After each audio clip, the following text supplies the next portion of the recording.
Operation सिंदूर की सफलता के बाद भारत का फोकस स्वदेशी हथियारों पर है। रक्षा मंत्री राजनाथ सिंह ने देश की सुरक्षा और रक्षा क्षमताओं को और मजबूत करने के लिए बड़ा कदम उठाया है। भारत के पहले 5वीं पीढ़ी के फाइटर जेट को भी मंजूरी दे दी है। ये है भारत के भविष्य का fighter jet, advance medium combat aircraft, जो कि पूरी तरह से भारत में डिजाइन और विकसित किया जा रहा है, जिसमें एरोनॉटिकल डेवलपमेंट एजेंसी की अहम भूमिका है। इस पहल से न सिर्फ भारत की वायुसेना को आधुनिक जेट मिलेगा, बल्कि घरेलू एयर स्पेस इंडस्ट्री को भी जबरदस्त बढ़ावा मिलेगा। इस फाइटर जेट में ज्यादातर पार्ट्स और तकनीक स्वदेशी होंगे। AMCA भारत का 5वीं पीढ़ी का स्टेल्थ फाइटर जेट है, जिसे स्वदेशी तकनीक से विकसित किया जा रहा है। विमान अत्याधुनिक तकनीकों से लैस है। फाइटर जेट में रडार से बचने की क्षमता है, उन्नत हथियार प्रणाली और आधुनिक सेंसर है, जिससे दुश्मन इसे आसानी से पकड़ नहीं पाएंगे। ध्वनि की गति से तेज उड़ान भरने की क्षमता है, हवा से हवा और हवा से जमीन पर मार करने में सक्षम है। राजनाथ सिंह ने इस प्रोजेक्ट के मॉडल को हरी झंडी दी, तो अब भारत भी उन गिने चुने देशों की कतार में खड़ा होने जा रहा है जो अपने दम पर अत्याधुनिक लड़ाकू विमान बना सकते हैं। AMCA सिर्फ एक विमान नहीं, बल्कि आत्मनिर्भर भारत की उड़ान है। पाकिस्तान से तनाव के बीच दुश्मनों को धूल चटाने के लिए इंडियन नेवी ने पहली बार स्वदेशी 30 mm नेवल सरफेस गन का सफलतापूर्वक समुद्री परीक्षण कर एक माइलस्टोन स्थापित कर दिया है। GRSC यानी garden reach ship builders and engineers limited ने भारत के रक्षा क्षमताओं में महत्वपूर्ण उपलब्धि हासिल की है। कंपनी ने स्वदेशी रूप से विकसित 30 mm नेवल सरफेस गन का सफलतापूर्वक समुद्री परीक्षण पूरा किया।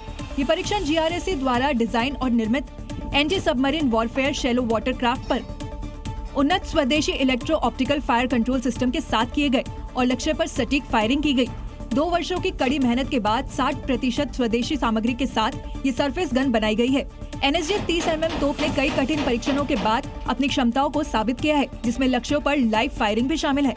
इसकी सटीकता और विश्वसनीयता भारतीय नौसेना की क्षमताओं को मजबूती प्रदान करेगी। हम आपको नेवल सरफेस गन की खासियत बताते हैं।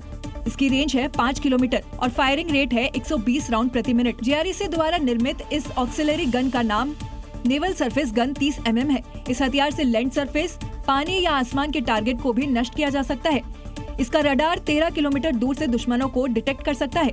दुश्मन जब 5 किलोमीटर की रेंज में आता है तो उस पर वार करने में सक्षम है। इसमें डिटेक्शन ऑटोमेटिकली होता है, लेकिन फायरिंग सेमी ऑटोमेटिक है।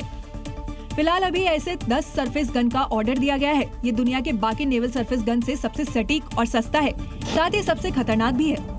ऑपरेशन सिंदूर के तहत भारत ने पाकिस्तान में आतंकवादी अड्डों को उड़ाया। पाकिस्तान ने भारत में हमलों की कोशिश की, लेकिन बॉर्डर पर BSF ने हर हमले का करारा जवाब दिया। ऑपरेशन सिंदूर को लेकर BSF ने एक और वीडियो जारी किया है, जिसमें दिखाया गया है कि BSF ने पाकिस्तान को टारगेट कर सटीक हमले किए। लूनी और मस्तपुर में आतंकवादी लॉन्च पैड्स को तबाह किया गया। BSF ने पाकिस्तान के 42 पोस्ट को पूरी तरह से तबाह किया। BSF की जवाबी कार्रवाई में पाकिस्तान को भारी नुकसान हुआ और इतना ही नहीं, पाकिस्तानी सेना रेंजर्स अपनी जान बचाने के चौकी छोड़कर भाग गए। सेना ने इस कार्रवाई में कई आतंकवादियों को ढेर कर दिया। आतंकियों और उनको शह देने वालों के खिलाफ BSF का एक्शन। BSF के एक्शन की ये वही तस्वीरें हैं। BSF ने कैसे आतंकियों के अड्डों को चुन चुन कर निशाना बनाया, उसकी ये सिर्फ एक झलक है। BSF ने ऑपरेशन सिंदूर के दौरान पाकिस्तानी पोस्ट के साथ साथ कई आतंकी लॉन्च पैड उड़ाने की भी तस्वीरें जारी की। कैसे BSF ने टारगेट पर सटीक हमला कर आतंकी लॉन्च पैड को तबाह कर दिया।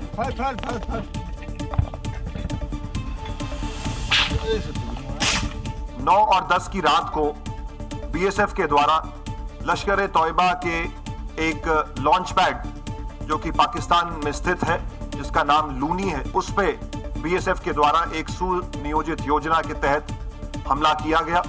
और BSF के हमले में आतंकी लॉन्च पैड का क्या हाल हुआ, ये आप देख सकते हैं।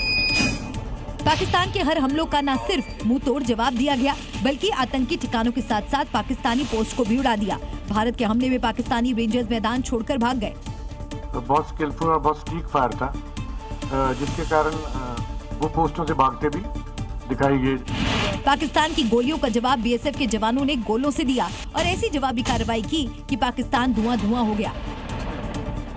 बजरंगबली की जय। उनकी पोस्टों को हमने टारगेट किया और उसमें उनकी पोस्टों के बंकर्स थे, उसके कम्युनिकेशन टावर्स, जिससे वो हमारे ऊपर निगरानी रख के और पिन पॉइंट फायर गिरा रहे थे, उनको हमने तबाह किया। और फायरिंग के दौरान देखा गया कि उनके जवान जो है पोस्टों से पीछे जा रहे थे। यानी बीएसएफ ने पाकिस्तान पोस्ट पर ऐसी तबाही मचाई कि आतंकियों के साथ साथ पाक रेंजर्स भी पोस्ट छोड़कर अपनी जान बचाते नजर आए।